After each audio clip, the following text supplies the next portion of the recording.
post in just a moment. We'll soon see. All right. Well, guys, we are right now live on LinkedIn Live. We're about to go live on Facebook Live. So let's try this. It says live video is starting. And I think we're up. All right. Awesome. Gentlemen, how are you doing today? Fantastic. Fantastic. Pete. Double fantastics. Let's get our wide shots here, too. Look at this. Whoop, whoop, whoop. That's fun, isn't it? Whoop. Slow the merry-go-round down. Whoop, whoop. Look at that. Well, if you're just joining us, we're glad you're with us today, whether you're on LinkedIn Live or Facebook Live. This is Trainer Talk. This is the three guys from the Personnel Board of Jefferson County Training Department, Pete, Michael, and Greg. And we're going to talk today about a topic you'll see at the bottom here, delegating skills for the in-person or remote leader. So we normally have a training class that we always offer on delegating, how to be a good delegator, how to have delegation skills, how to do all of that. But we started thinking, this is kind of interesting because in a post-pandemic era, now that we've got some remote employees or some hybrid employees, has anything changed? Is anything different? And maybe we can do it the same way, or we may have to do a couple different things. So we're just going to go through this and cover today, share our thoughts. If you're watching live, you can comment live on Facebook. You can comment live on LinkedIn. Or if you're watching the recording, just sit back and take some notes and see what we come up with. So, Michael, you're right next to me, so we'll just start with you and kind of go, or I'll throw it out to either one of you. When we say delegating, what are we talking about when we say delegate? Give your entire job away. No, I'm just kidding.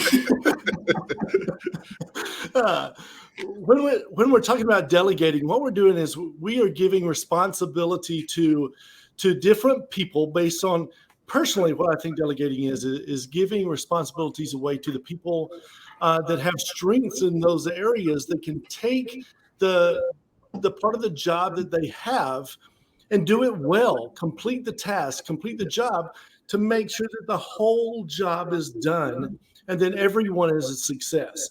So the entire group can succeed because that individual is able to do what they do and do it well. Loving it. Greg, same, different when we delegate. What are we doing here?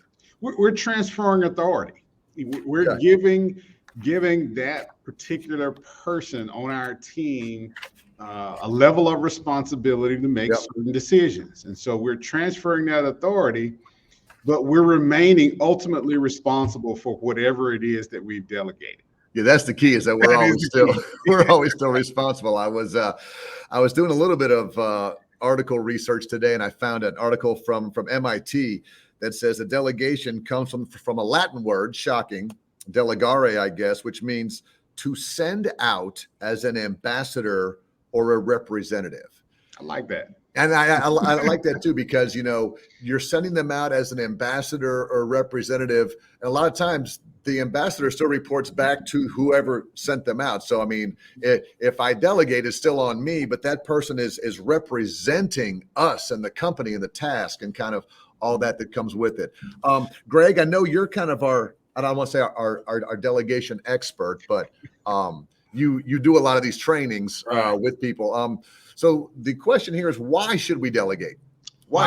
There's so many reasons. Number one is so that the leader has time, that they frees up the time so that they could be more productive.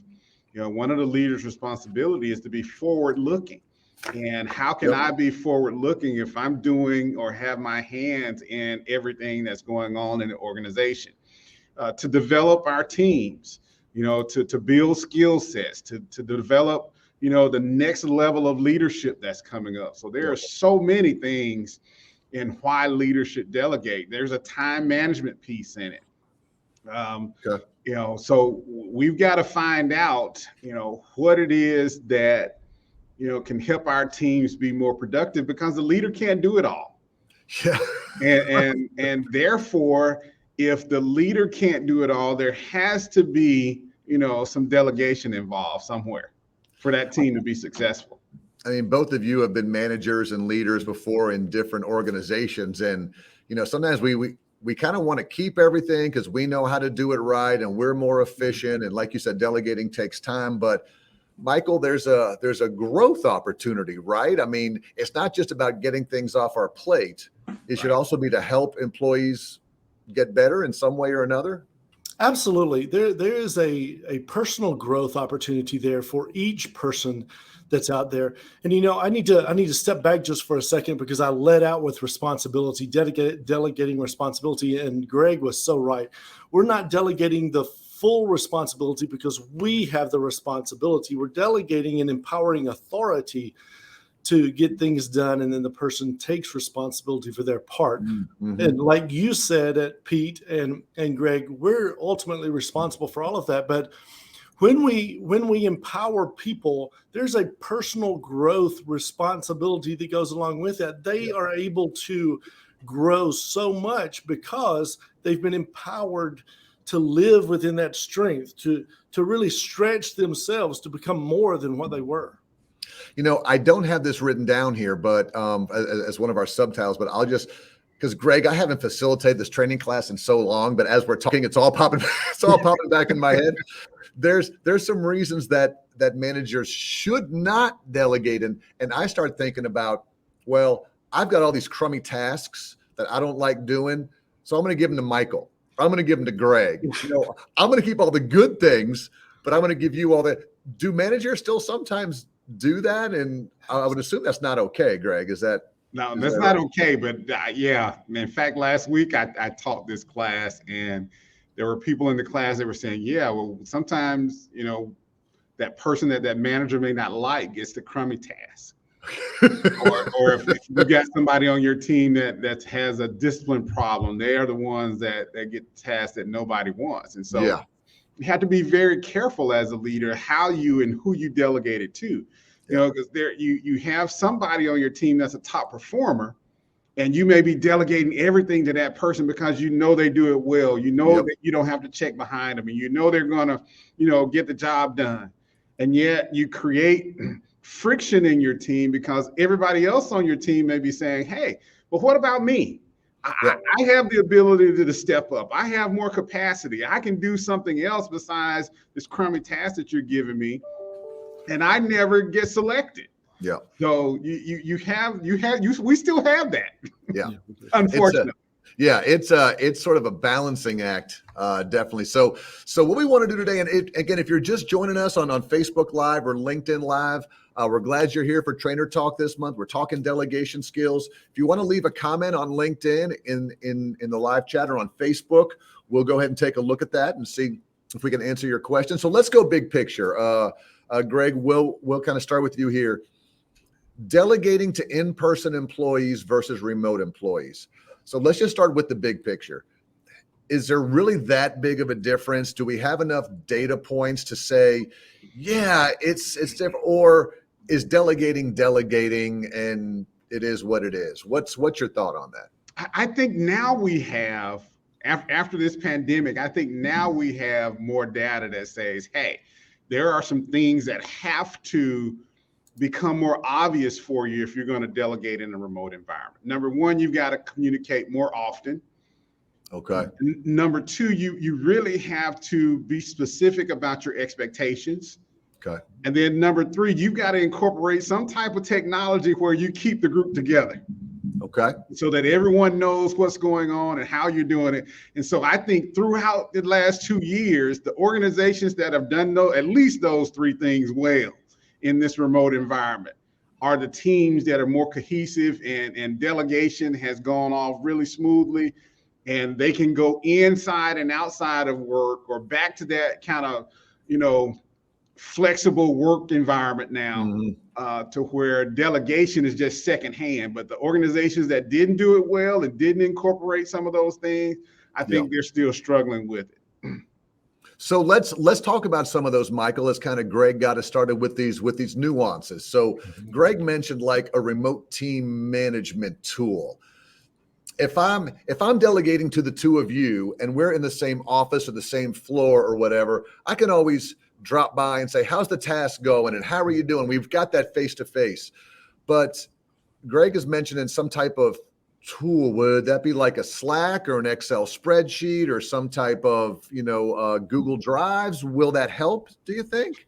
Absolutely. If you've got something that everyone can see and you're communicating at the same time, everybody still has to see it. Just like if you're in the office and you're talking, you have to be on the same sheet of music. Everyone has to be able to look at the same thing and communicate using the same data.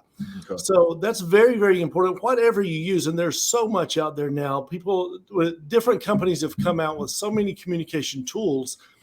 Pick one, get everybody on the same page, whether it's a group me, whether it's Slack, whatever it is.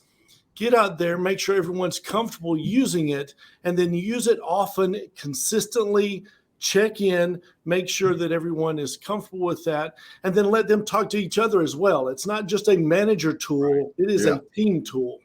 Yep. Well, let's kind of talk about that. And Greg, you mentioned communication, that we have to do this better remotely. What would be different? Like, and let's just use our team for an example. We can talk about, I'm sort of managing you all. Sometimes you have remote days. Sometimes you're here. If I've delegated a task to someone who's either hybrid or remote, how differently is it? Different in length? Is it in frequency? Is it in style? What would be different, do you think? I think you've got to incorporate all of that. Number one, I think the goals have to be established on what it is that's been delegated. And so we have to understand, well, what are the goals? What are you expecting? And then we have to have some check-in points. How are we going to monitor? And all of this has to be communicated. How are we going to monitor, what it is that you've delegated to me? Yeah. And then, if I have issues being the person that received that task, how do I communicate with you? And we have to establish that, I think. Do you prefer a phone call? Do you prefer email? Do you prefer Slack? Is it a text message? What is it now that you expect in that communication for this particular thing that I've been delegating? And then how do we know when it's done? How do we know at what point that the task has been completed and what my next steps are? Yeah. And have we communicated with everybody on the team that Greg is in charge of this thing so that we don't have duplicates going on? I'm doing something, Michael's doing something, Isla, Taria, Kim, everybody's doing kind of the same thing. Or if they have a part to play in that thing that I was delegated, where do they step in and make that thing happen? Well, Michael, let's talk about over communication then, because I am the king of over communication. So to prevent confusion, I'll make sure that Greg knows that Michael's got this due on this date, or that Taria and Isla know that, this is happening. And some people will say, well, why are you communicating that with me? That's not even part of my thing. But the other way you could also look at it is someone may not know what someone else is working on. And since we're all remote, I haven't talked to you in 3 days because your remote days different from my remote days. So I don't see. So how do I balance? Hypothetically, Michael, how would a manager balance how much communication to share? Well, that's a tough question, because hypothetically, I have a manager that does over communicate a lot. The way to do that is just really, really setting expectations of when things, I'm going to put this out there. This is who's responsible for it, and this is when it's due. Those kind of things. If there's a question, have those great relationships. So when we're communicating back, I don't have to communicate to the entire group. But if I've got a question, if you delegated something to Greg, and I think that it's Greg's, but I'm not sure that I'm comfortable enough to say, hey, Pete, you communicated to everybody. I'm not sure, is this Greg's, before I respond to it? And then I can clarify without worrying about whether I'm getting involved. Or that's the great thing about over communicating and communicating enough to where we can communicate back and forth, just for clarification. Greg, what's your take? Sorry, Michael, I thought you were done. Go ahead. If there's no communication, then nobody communicates, and either the job doesn't get done or everybody's stepping on the other person. And then there's confusion everywhere. Yeah. So, Greg, your take on that? Same thing? Too much? Not enough? I think it's important, and I don't mind the over communication, but as long as it's clear and who's doing what and where the lines are. And I think where organizations get in trouble is we're blasting everything to everybody, and no one knows who owns that particular thing. Yeah. And Yeah. now, Well, go ahead. I was going to say, here's a great example. I have delegated to Michael the floor, the Spark Learning Center, to make sure that, if there's spots on the wall or if a furniture needs replaced or something, that's him.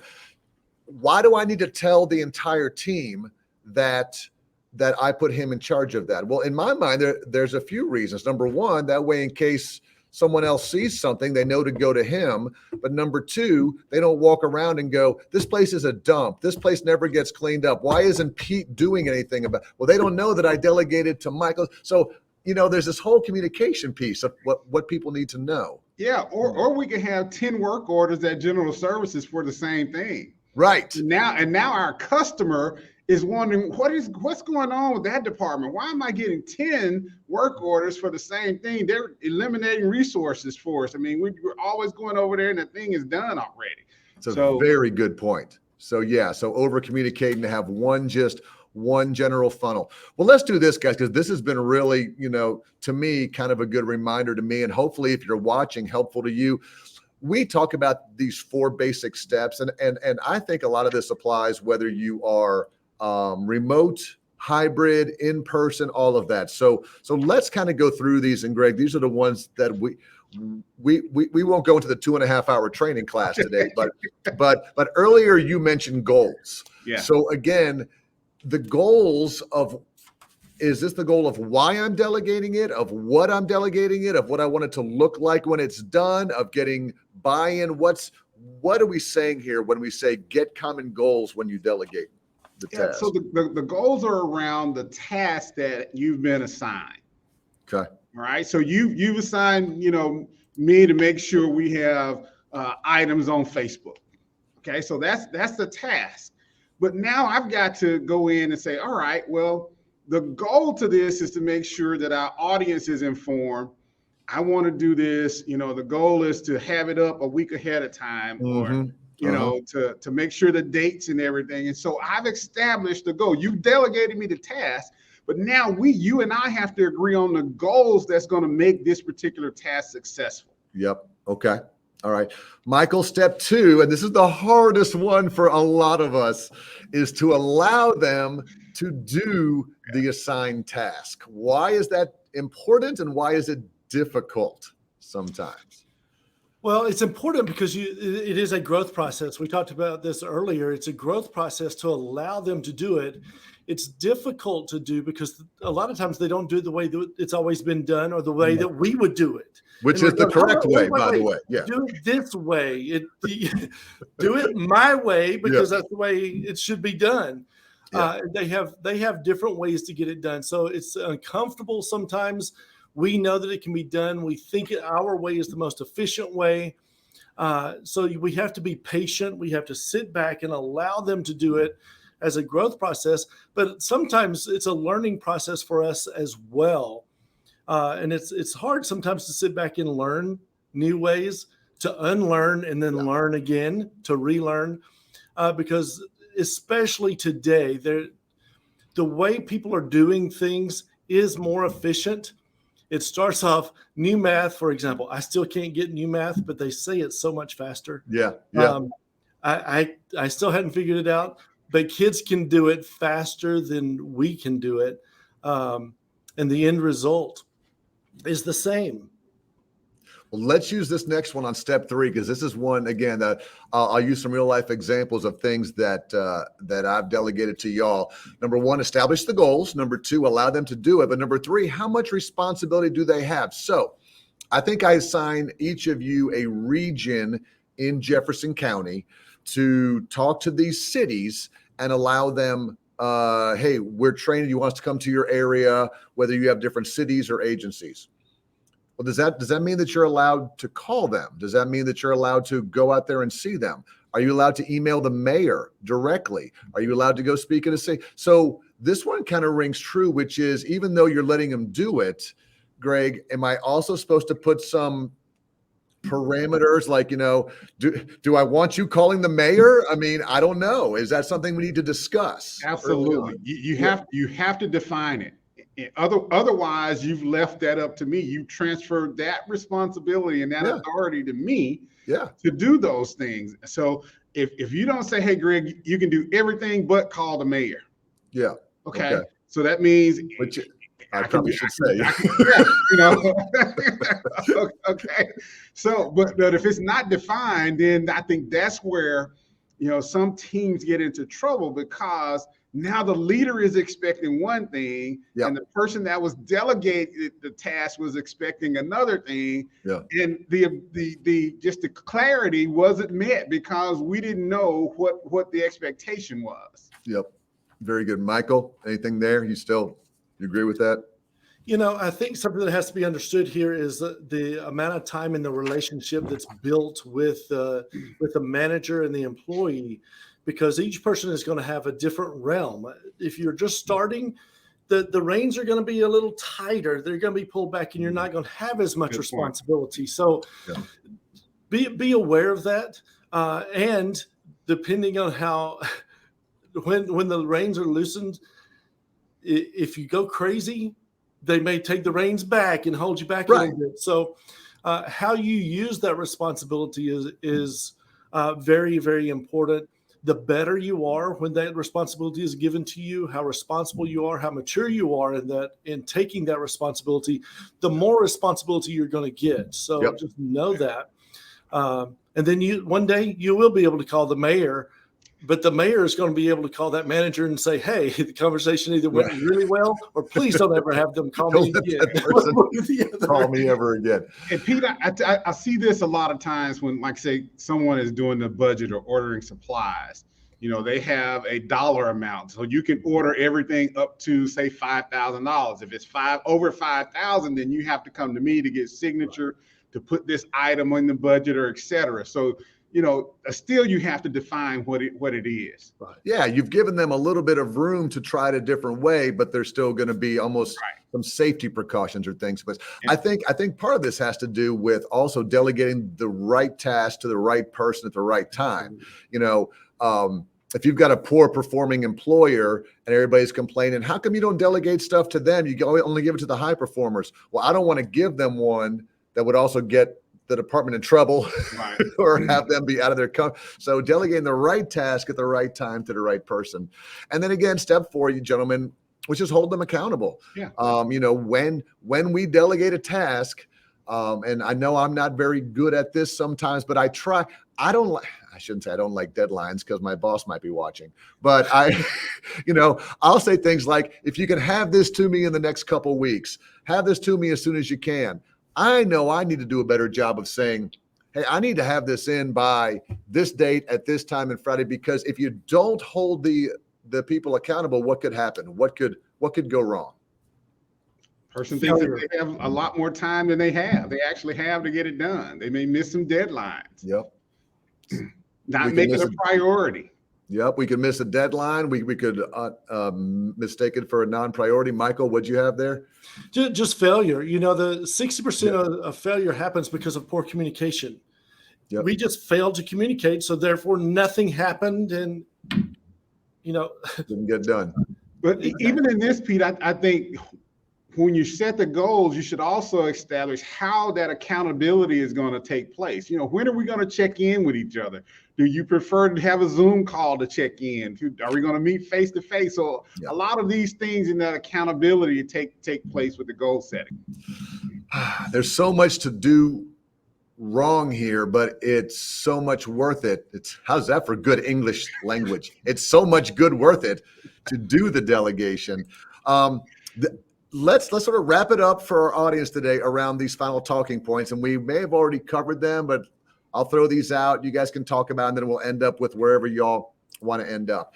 We need to, as leaders, embrace different approaches of task completion.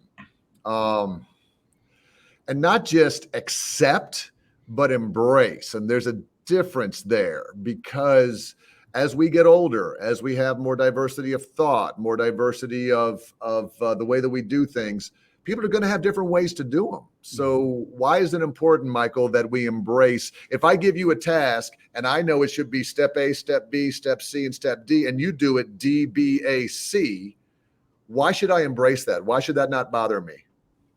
It shouldn't bother you because let's go to an old saying, there's 1,000 ways to skin a cat. Yeah. There's just so many different ways that we can get to the end result that are going to serve us well. We're going to succeed, and we can do it very, very well. And if we, as leaders, will allow that to happen, you're going to see how much better the team can be because we gave them the autonomy to do it, which pulls everyone together. Yep. And they see that we can lead ourselves. We can be a team, and we don't have a dictator that's telling us what to do. We can lead ourselves, and therefore we can be successful rather than that person being successful. Okay. Greg's nodding, so he's buying in Yes. with you. Greg, you've hit this 9 times. Let's say it one more. Yeah. Validate this for me again. Whether it's remote, hybrid, in person, if we're delegating, this is key. It's vital. Frequent and often and over, multiple ways, so that you and that person that understands that they own that task know what the expectations are. You can't say it enough. It's like you said earlier too. It's the clear communication. Mm-hmm. Frequently versus infrequently, we can fight our way through it. But if it's unclear, if I don't even know, I got this email, I had this meeting, but I'm not going to speak up and say I don't know. And now I'm just like, I don't even know what you wanted. So that's important. And Michael, we already covered this, but this is hard for those of us who are type A personalities, who have the intellectual capital, who have been doing it for so long. Listen, I know the best way, so I'm going to delegate it to you, and I'm going to give you the 72 steps for you to do. And you may come back and go, well, I can do it just as well in 30 steps. And I'm like, I don't care. Do it in the 72 steps. Right. Well, there's another way to look at this too. Your way is not the only way, but the 80-20 rule takes place every time. We're going to delegate to the people that we always delegate to because they always come back and do it the way we want it to be done, or they're always successful. Yep. If we look at it from a different point of view and we allow freedom and we allow people to do it their way, you can delegate to everyone rather than just that 20%. Delegate to other people. Find out what the strengths are of the rest of the team. Allow them to do it. And then you're going to have a more united team. You're going to find out that you've got more people on your team than you thought you had that are willing to do the work. You just never gave them a chance. Mm-hmm. So if you will look deeper than that 20% that's getting 80% of the work done, you're going to find out that they have value to add. You just never gave them an opportunity because they do it differently. So therefore you didn't allow them because they just do it differently. They may do it in a different process, but they'll come together. And if you'll be patient with them, allow them to do it, you're going to find out that you've got a big team, and the team, all of them will perform faster and more efficiently than what that 20% would have done. And that's kind of what we're looking for. So we'll again, to get the team be more efficient, let's go into some closing thoughts here. Like I said, I have this article from this MIT Sloan MIT article that says this: most leaders struggle with feeling like they have to do everything themselves when the opposite is true.